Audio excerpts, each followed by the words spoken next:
Admiral Jackson Thunder Thompson's boots left trails of molten metal on the pristine floor of the Alliance Emergency Council chamber. His uniform, usually immaculate, was charred and torn, with patches still smoldering from his desperate escape. The acrid smell of burnt circuitry and plasma discharge followed him like a ghost. "Fortress World Axiom has fallen," he announced, his voice carrying the weight of 10,000 deaths. The council chamber erupted in pandemonium. The Drachnid swarms had just destroyed their strongest military installation, one that had stood unconquered for 12 millennia. High Counselor Verexa, his crystalline form dimming with distress, raised all four hands for silence. "Impossible. Axiom's quantum shields were gone in seconds," Thompson interrupted, pulling a data crystal from his pocket and tossing it onto the hovering display table. The hologram sprang to life, showing massive insectoid ships tearing through Axiom's defenses like paper. "They've evolved. Adapted. Every tactic we develop, they counter within days. It's like they're learning faster than." "Admiral," a voice cut through the chaos. Junior diplomat Madison O'Reilly burst through the doors, her red hair wild, and her eyes bright with a desperate hope. 2 security drones followed, their weapons trained on her. "They're going to tell you I'm crazy, but you need to see this." Thompson knew O'Reilly, a brilliant but unorthodox diplomat who'd been relegated to archival duty after suggesting peace talks with the Drachnid. "This better be good, Madison. We're losing a war here." She slammed an ancient terminal onto the table, its casing yellowed with age. "I found this while evacuating the historical archives. It's a backup protocol, encrypted with highest-level clearance. Inside are coordinates to something called the Last Resort, a system that doesn't appear on any of our star charts, a place called Sol." The council chamber fell silent. Verex's crystalline form pulsed with recognition. The Lost Protocol. It was hidden away eons ago, when the First Alliance faced extinction. A final option, should all else fail. "We're beyond failure," Thompson growled, watching more red dots appear on the tactical display as Drachnid forces advanced. "We're approaching extinction. Whatever this last resort is, we need it now." O'Reilly's fingers danced over the ancient terminal. "The coordinates are intact, but the data is corrupted. All I can make out are fragments. Warriors unlike any other, dangerous but essential, and masters of the unthinkable." "Sounds like another dead end," one of the council members scoffed. "We need real solutions, not ancient myths." O'Reilly's eyes blazed with determination. "Give me your fastest ship. If there's even a chance this Sol system exists, if there's anything there that could help us." "Denied," Verexa interrupted. "We need every ship for evacuation efforts. We cannot waste resources on." The chamber shook as distant explosions lit up the sky. Through the transparent dome above, they watched as the first Drachnid scout ships entered the atmosphere. O'Reilly straightened her uniform. "With respect, High Counselor, I wasn't asking permission." She turned and sprinted for the door. Thompson watched her go, a small smile playing at the corners of his mouth. "Stop her," Verexa commanded, but Thompson raised his hand. "Let her go," he said, watching as O'Reilly's small figure disappeared down the corridor. "We've tried everything else. Maybe it's time for something crazy." He turned back to the tactical display, where the Drachnid forces continued their relentless advance. "Besides, we're out of options, and sometimes the craziest plan is the only one that works." As alarm sirens began to wail throughout the council spire, Madison O'Reilly climbed into the cockpit of the Alliance's fastest reconnaissance vessel. Her hands flew over the controls, entering the mysterious coordinates. "All right, Sol system," she whispered, as the engines hummed to life. "Show me what makes you humanity's last resort." The ship shot into hyperspace, leaving behind a council chamber in chaos, and carrying with it the last hopes of a dying alliance. Madison O'Reilly's reconnaissance vessel dropped out of hyperspace with a shudder, smoke curling from overworked engine ports. The Drachnid had damaged her ship worse than she'd thought during her escape. Warning lights flooded her cockpit crimson as multiple systems began to fail. "Just hold together a little longer," she muttered, patting the console. Through her viewport, a yellow star burned bright, surrounded by 9 planets. The coordinates had been right. Sol existed. Her ship's sensors suddenly blared to life. Something massive was approaching from behind Mars' orbit. O'Reilly's jaw dropped as it came into view. A behemoth of metal and armor, 16 kilometers of devastating human engineering. Its hull bore the designation UES Normandy in bold letters, along with an image of what appeared to be a prehistoric predator, a Tyrannosaurus rex, clutching lightning bolts in its tiny arms. "Unknown vessel, you have entered restricted Sol space," a voice crackled over her comm. "This is Commander Ashley Rodriguez of the United Earth Supercarrier Normandy. State your intentions or be destroyed." O'Reilly opened her mouth to respond, but her ship chose that moment to give up completely.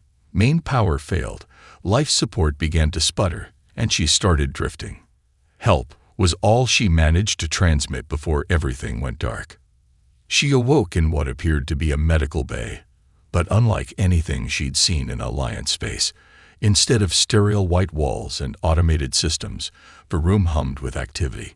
Human medical personnel moved with organized chaos, their uniforms bearing patches with red crosses. "Welcome aboard the Normandy," a tall man said, approaching her bed. His name tag read Jake Doc Harrison, Chief Engineer. "Hope you don't mind, but we had to get creative with your treatment. Your biology's similar enough to ours that good old-fashioned adrenaline did the trick." O'Reilly sat up, her head spinning. "You injected me with hormone stimulants. The Alliance would consider that barbaric. We have nanomedicine that. Sometimes the old ways work best." Harrison grinned.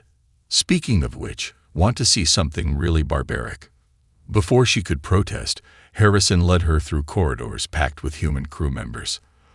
Unlike the automated ships of the Alliance, every station was manned.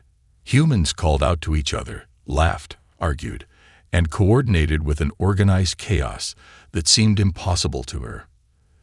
They entered an observation deck, and O'Reilly's breath caught.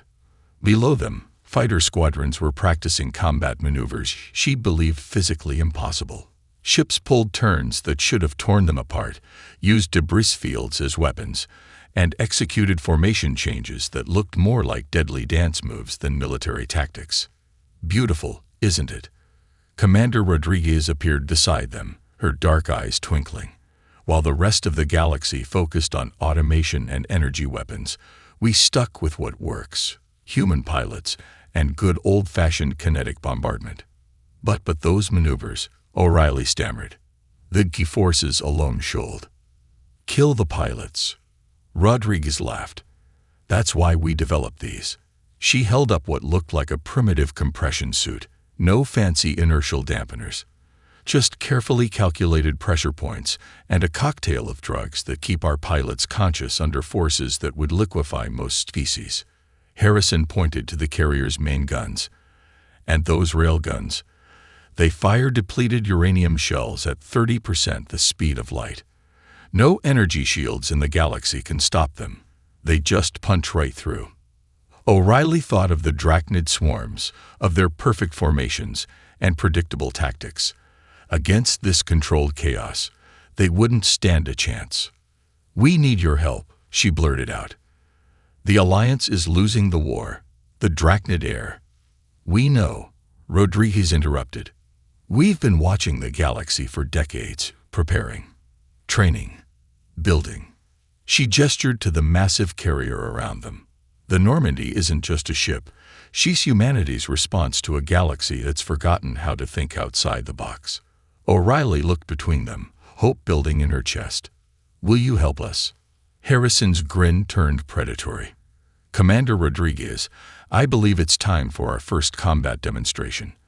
Let's show the galaxy why Earth's last line of defense is their best hope for survival."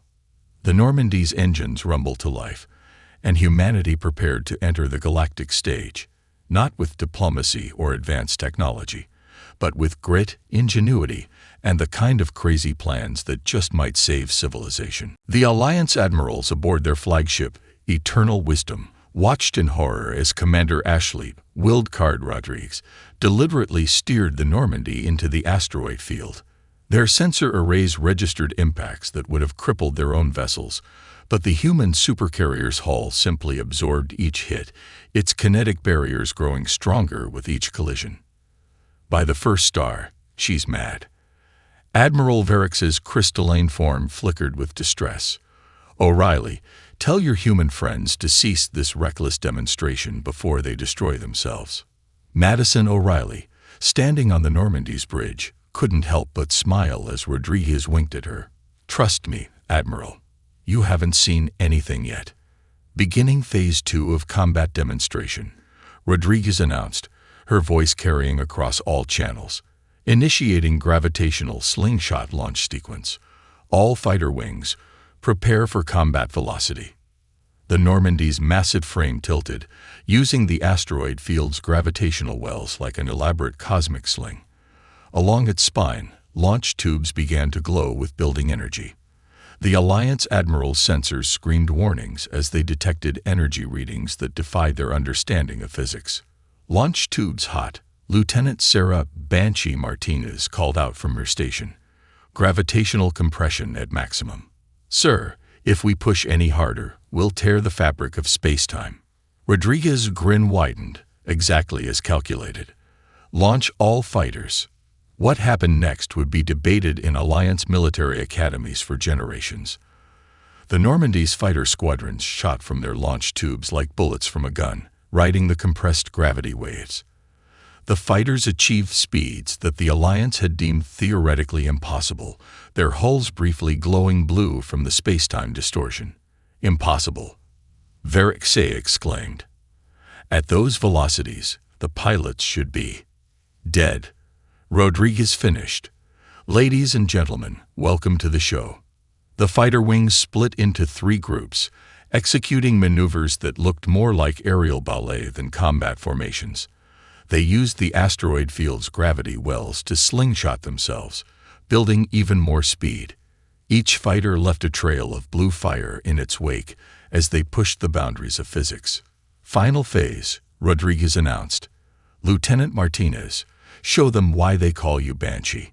Martinez's squadron formed up in a tight arrow formation. They dove through the heart of the asteroid field, weaving between rocks at speeds that made the Alliance Admiral's tactical computers spark in protest. As they approached their target, an abandoned freighter serving as a practice target, they initiated what the humans called the Banshee Scream. The fighters deliberately grazed asteroids, using the kinetic energy to charge their weapons. The friction created an eerie howling sound that carried through space on electromagnetic waves. When they opened fire, their railguns were supercharged by the collected energy, turning simple depleted uranium shells into physics-defying projectiles that ripped through the freighter's shields like they didn't exist. The target ship didn't just explode, it shattered into atoms. Silence fell across all channels. Sometimes, Rodriguez addressed the stunned admirals. The craziest plan is the only one that works. While you've been focusing on bigger shields and stronger energy weapons, we've been learning to use physics itself as a weapon. O'Reilly watched the Alliance admirals' holographic projections, noting their expressions of shock, fear, and, most importantly, hope. The Drachnid adapt to everything we throw at them, Verix said slowly. They learn our patterns, counter our tactics. But this isn't just unpredictable. It's chaos given form. That's humanity's secret, Rodriguez replied. We don't just think outside the box. We build a rocket out of the box, strap ourselves to it, and ride it into battle. Martinez's squadron returned to formation, their fighters' hulls still glowing from their impossible maneuvers. Ready for another run, Commander, she reported. The pilots are asking if we can push it even faster this time. Rodriguez looked at the Alliance Admiral's projections, her expression turning serious. The question isn't whether we can help you win this war. The question is, are you ready to throw away everything you think you know about warfare?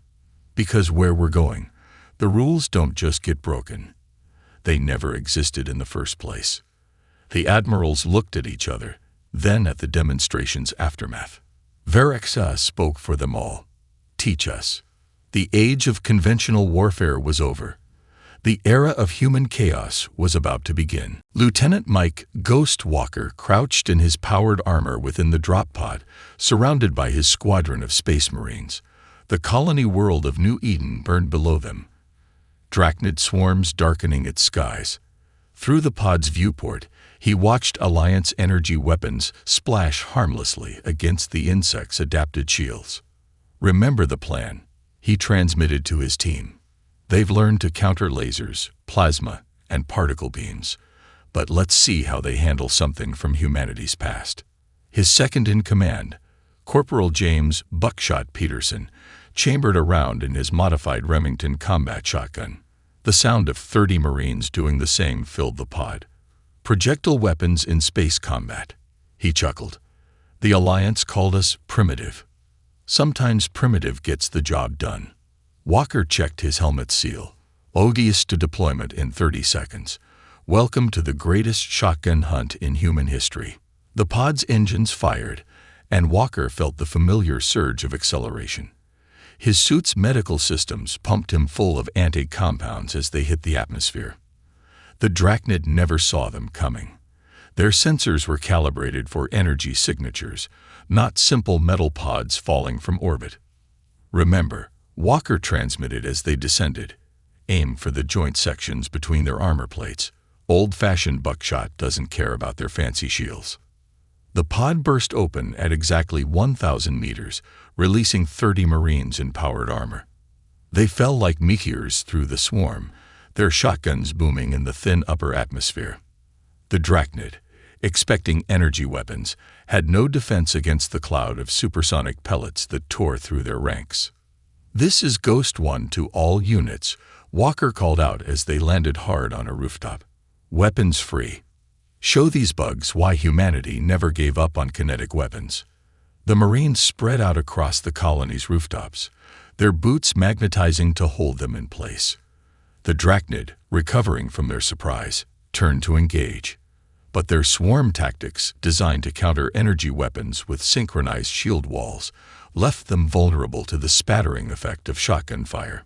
"They're adapting," Peterson shouted, rolling away from a plasma burst. Switching to tighter formations, Walker grinned behind his visor. "Just what we wanted. Deploy the nets." From their backs, the Marines launched what appeared to be primitive metal nets into the sky. The Drachnid ignored them, their sensors showing no energy signatures. That was their final mistake. The nets, made of magnetized titanium mesh, tangled in their wings and disrupted their formation flying. "Now for the fun part," Walker transmitted. He pulled out what looked like an antique flare gun. Time for some 4th of July fireworks. The flare shot into the midst of the tangled Drachnid, its magnesium charge igniting the hydrogen they used for lift. The sky erupted in a chain of explosions as swarm after swarm went up in flames. "This is impossible." The Alliance commander's voice crackled over the comm. "Our most advanced weapons couldn't breach their defenses, but you're winning with shotguns and fishing nets," Walker finished, reloading his weapon. "Sometimes the old ways are the best ways. Infantry, push forward.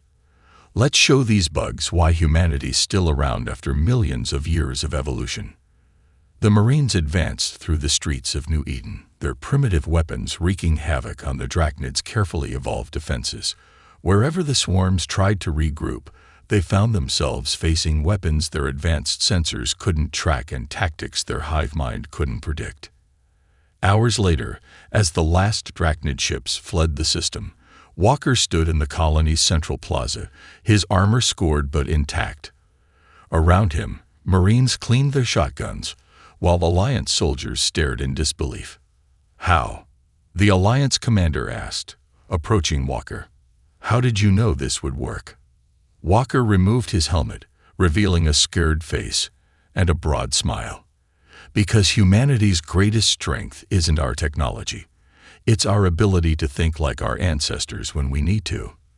The Drachnid evolved to fight the future, but they forgot about the past. He picked up a spent shotgun shell, turning it in the light of the setting sun. Sometimes, to win the battles of tomorrow, you need to remember the weapons of yesterday. The Battle of New Eden would go down in history not as a triumph of technology, but as the day humanity proved that progress doesn't always mean moving forward.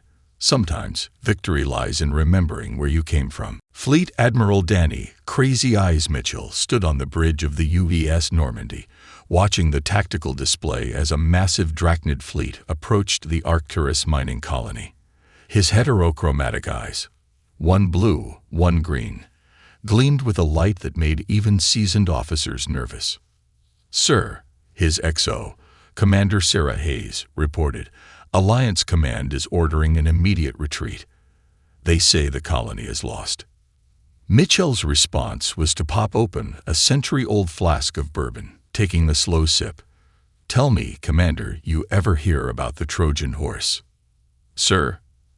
"Ancient Earth history. Greeks couldn't break into Troy, so they pretended to retreat, leaving behind a giant wooden horse as a gift. Trojans dragged it inside their walls. Night comes, Greek soldiers climb out, open the gates, and he made an explosive gesture with his hands." Hayes' eyes widened as she caught on. "Sir, you're not suggesting." Mitchell's grin would have made a shark nervous. "Get me the colony's mining fleet manifest, and tell engineering to prep our nuclear stockpile. The old ones, the dirty bombs we were supposed to decommission." 20 minutes later, the Alliance Council watched in horror as civilian mining ships began launching from Arcturus, apparently fleeing the Drachnid advance. "Mitchell, you're using civilians as bait." Admiral Varex's hologram flickered with rage. "This is barbaric." "Watch and learn," Mitchell replied, his different-colored eyes fixed on the tactical display. "Those ships are unmanned, carrying something special in their cargo holds. A gift for our bug friends." The Drachnid swarms, true to form, moved to intercept the fleeing ships. Their sensors detected life signs, actually cleverly rigged biomatter from the colony's hydroponic farms. They took the bait, surrounding the mining fleet with their capture nets. "Now," Mitchell whispered, "comes the history lesson." He pressed a single button on his command chair. Throughout the mining fleet, hundreds of decommissioned nuclear devices detonated simultaneously. But these weren't meant to destroy. They were engineered to produce something far more insidious. "EMP wave detected," Hayes called out. Electromagnetic pulse spreading through the Drachnid fleet. The effect was catastrophic. The Drachnid's neural networks, evolved to handle complex telepathic communications, were hypersensitive to electromagnetic disruption. Ship after ship went dark as their organic circuits fried. The Drachnid adapted to energy weapons, Mitchell explained to the stunned Alliance Council. They evolved stronger armor, better shields. But they never considered we'd use radiation itself as a weapon. Sometimes the best move isn't the most advanced one. It's the one your enemy thinks is too primitive to worry about. The few surviving Drachnid ships attempted to retreat, but Mitchell wasn't finished. "Launch our fighters. Show them why we still train for atmospheric combat." The Normandy squadrons deployed, led by Commander Rodriguez. They dove into Arcturus's upper atmosphere, using the planet's magnetic field to surf the lingering electromagnetic waves. The radiation that disabled the Drachnid ships actually charged the fighters' weapons, turning them into lightning-wreathed angels of destruction. "Impossible," Varexa whispered as the last Drachnid ship fell. "You defeated their largest fleet with obsolete weapons and mining ships." Mitchell took another sip from his flask. "You want to know why they call me Crazy Eyes? Because I see things differently. The Alliance looks at a mining fleet and sees civilians to evacuate. I see potential weapons. You look at radiation and see a hazard.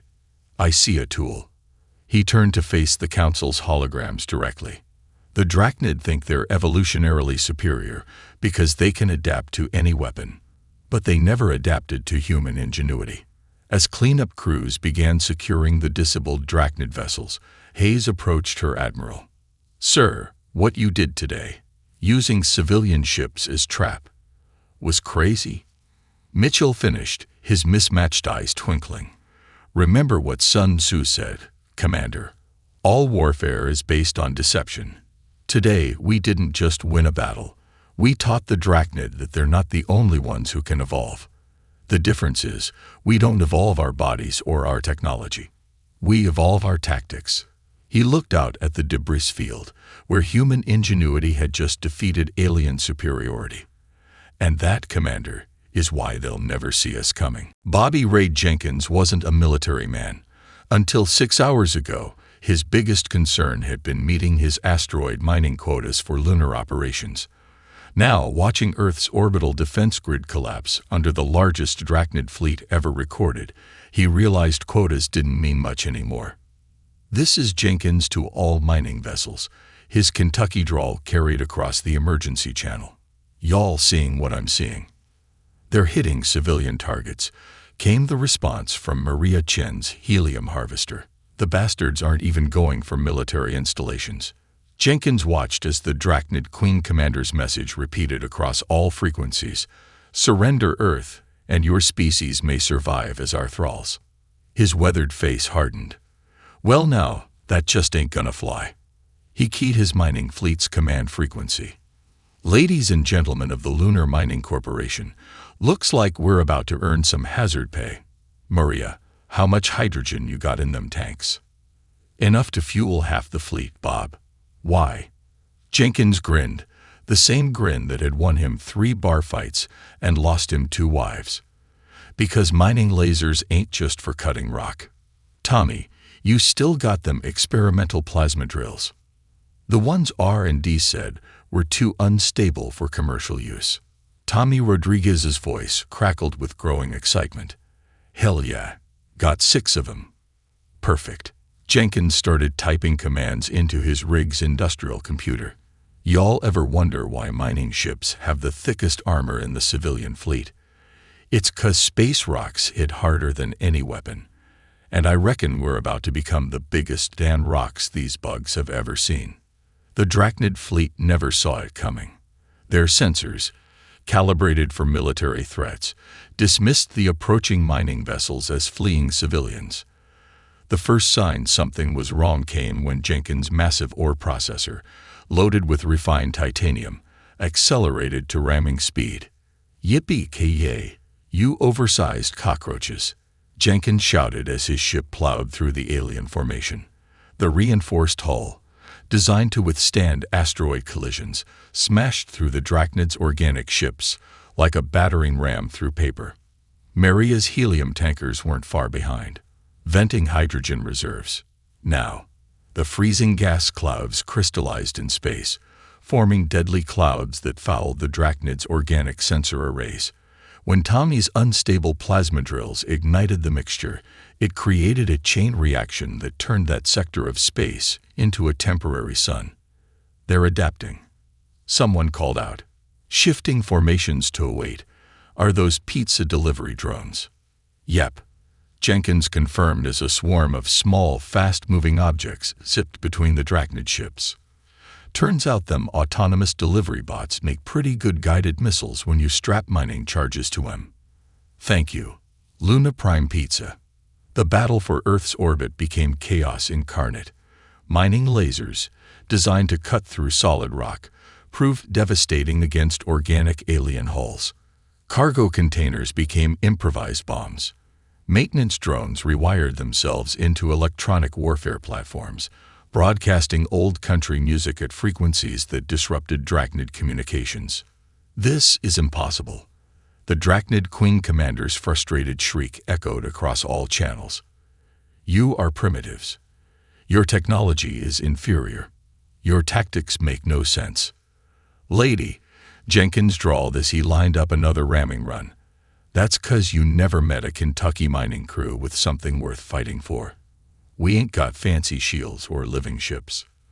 But we got grit, we got gear built to survive the worst space can throw at us, and most importantly, He paused as his crew finished welding what looked suspiciously like a cowcatcher to their ship's bow. We got nothing left to lose. The battle raged for hours. For every mining ship lost, 2 Drachnid vessels fell. The Queen Commander, faced with tactics no simulation could predict and weapons no database recognized as threats, finally ordered a retreat. As the surviving Drachnid fleet fled Earth's orbit, Jenkins stood in his battered command center, sipping coffee from a thermos that read World's Okayest Miner. Control, this is Jenkins. Looks like them bugs didn't much care for our local hospitality. The response came from Admiral Mitchell himself. Jenkins, I'm promoting you to commander of Earth's irregular forces, effective immediately. Jenkins looked at his ragtag fleet of mining ships, now decorated with kill markers and makeshift weapons. Much obliged, Admiral. But if it's all the same to you, I think we'll keep our mining licenses. After all, he watched as his crew painted a new slogan on their hull. We move mountains, and mountains move you. Sometimes the best soldiers are the ones who never meant to be soldiers at all. Dr. James Wild Bill Cooper stood before the combined Alliance Human War Council, his usually pristine lab coat stained with coffee and covered in handwritten notes. Behind him, a holographic display showed DNA sequences alongside footage of Earth's insect species. Ladies, gentlemen, and non-binary entities of all species, he began, pushing his wire-rimmed glasses up his nose. I know why we're winning this war, and it's not just because we're crazy enough to strap nukes to pizza drones. Admiral Mitchell snorted from his seat, while Bobby Ray Jenkins grinned proudly at the reference to their recent victory. The Drachnid Queen Commander keeps saying we're primitive, Cooper continued, pulling up images of ancient Earth.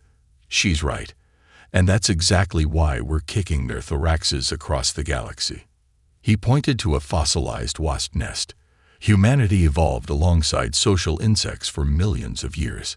While the Alliance species were developing on worlds without complex hive societies, our ancestors were learning to deal with Earth's original swarm species. The hologram shifted to show ancient human cave paintings of honey gathering. Our DNA carries the accumulated knowledge of countless generations who survived encounters with territorial insects. We instinctively understand swarm behavior because we've been fighting it since before we invented fire. Fascinating theory, Verexe interrupted. But how does this help us win the war? Cooper's eyes lit up with academic enthusiasm. Watch this. He played footage from recent battles. See how Drachnid swarms always maintain perfect geometric formations. That's not just tactics, it's hardwired behavior. They literally can't fight any other way. But look at human formations. The display showed Earth fighters breaking traditional patterns, flying in seemingly chaotic ways that nevertheless resulted in victory after victory. We're unpredictable because our ancestors learned that the only way to beat a hive is to disrupt its patterns. Every human pilot instinctively knows how to break swarm coordination because it's literally in our DNA. We don't just think outside the box. We evolved outside it. Commander Rodriguez leaned forward. That's why our primitive tactics work. The Drachnid can't adapt to them because they're fighting millions of years of their own evolution, Cooper finished. Their hive mind makes them stronger, but it also makes them rigid. They can't comprehend strategies that don't follow logical patterns because their biology won't let them. He pulled up new tactical displays. I've been working with our combat AI to analyze Drachnid battle movements. They're not just similar to Earth's social insects. They're identical. Same attack patterns as hornets, same defense formations as bees, same resource-gathering strategies as ants. They're perfectly evolved for hive warfare, which makes them perfectly predictable to anyone who knows where to look. Jenkins scratched his beard. So you're saying all them summers I spent running from Yellow Jackets actually prepared me for interstellar war? Exactly. Cooper pointed excitedly. Every human who ever swatted a wasp or avoided a bee has inherited and learned crucial tactical knowledge about fighting swarm species. We're the galaxy's premier experts on beating hive minds, and we didn't even know it. The room fell silent as the implications sank in. Admiral Mitchell was the first to speak, his mismatched eyes gleaming. "Doctor, can you use this knowledge to predict their movements?" Cooper smiled. "Better. I've developed a combat strategy based on disrupting their swarm cohesion. We don't need to outgun them. We just need to make it impossible for them to maintain their precious formations." He showed a simulation where human forces deliberately created chaos in Drachnid ranks, turning their greatest strength into a weakness. Without their swarm coordination, they're just big, angry bugs, and humanity's got a long, proud history of dealing with those.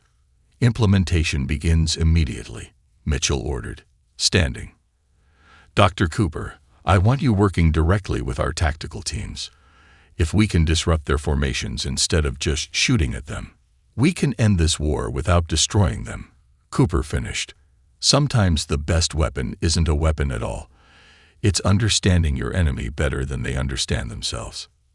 As the council chamber emptied, Cooper gathered his notes, pausing to look at an old photo of his childhood self, running from a hornet's nest. "Thanks, Dad," he muttered, "for never letting them spray our yard for wasps." Turns out those summer camping trips were actually military training. Humanity's greatest weapon had been inside them all along, written in the very DNA that the Drachnid dismissed as primitive. Sometimes, evolution's longest lessons were its most valuable. Captain Lizum, mind games. Hawkins stood before her chessboard in the Normandy's tactical room, fingers hovering over a queen piece.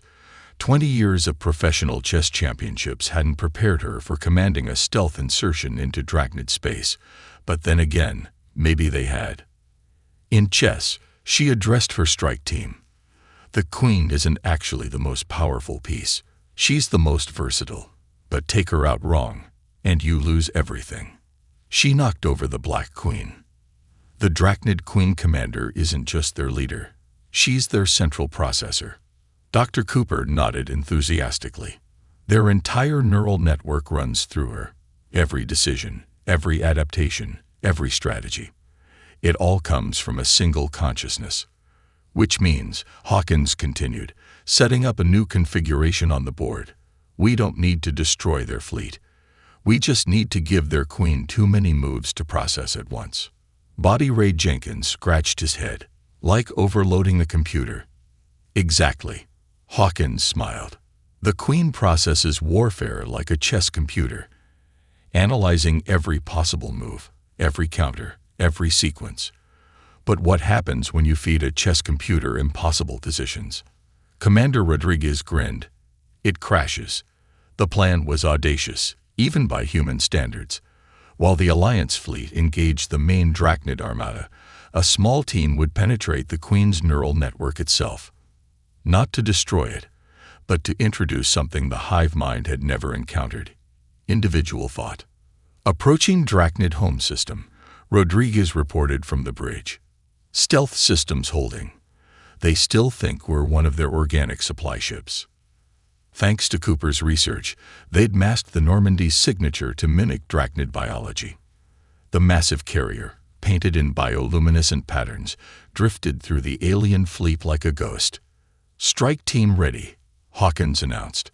Her specially selected group included Jenkins' most creative miners, Cooper's xenobiologists, and a dozen chess grandmasters.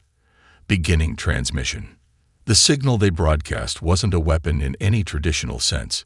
It was culture, art, music, poetry, dreams.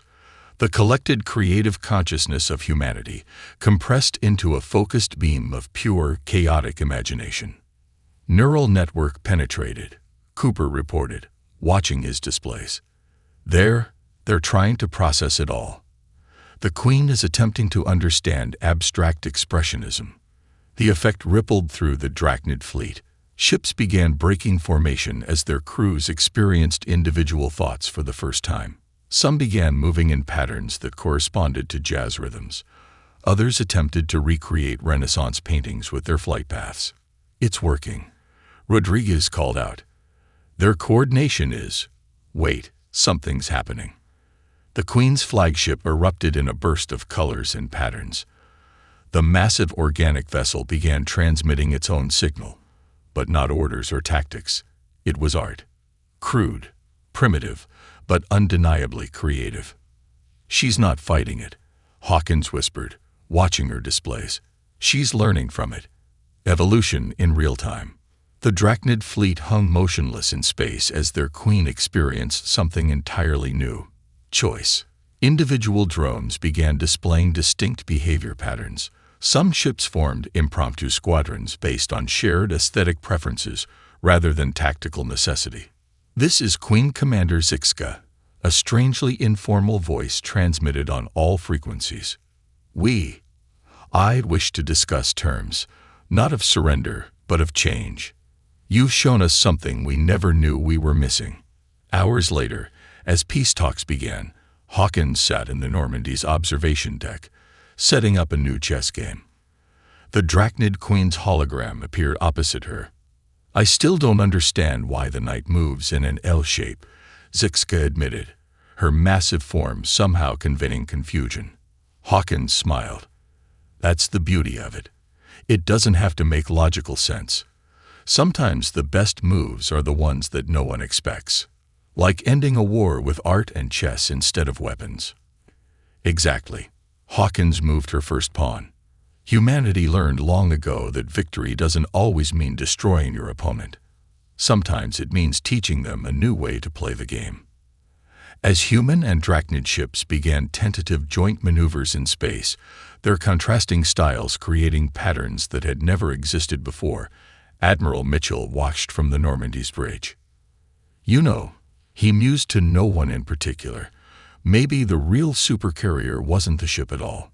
Maybe it was the idea that primitive doesn't mean simple, that chaos can be creative, and that sometimes the best way to win a war is to make it unnecessary." Rodriguez finished, watching a Drachnid ship attempt what looked suspiciously like a barrel roll.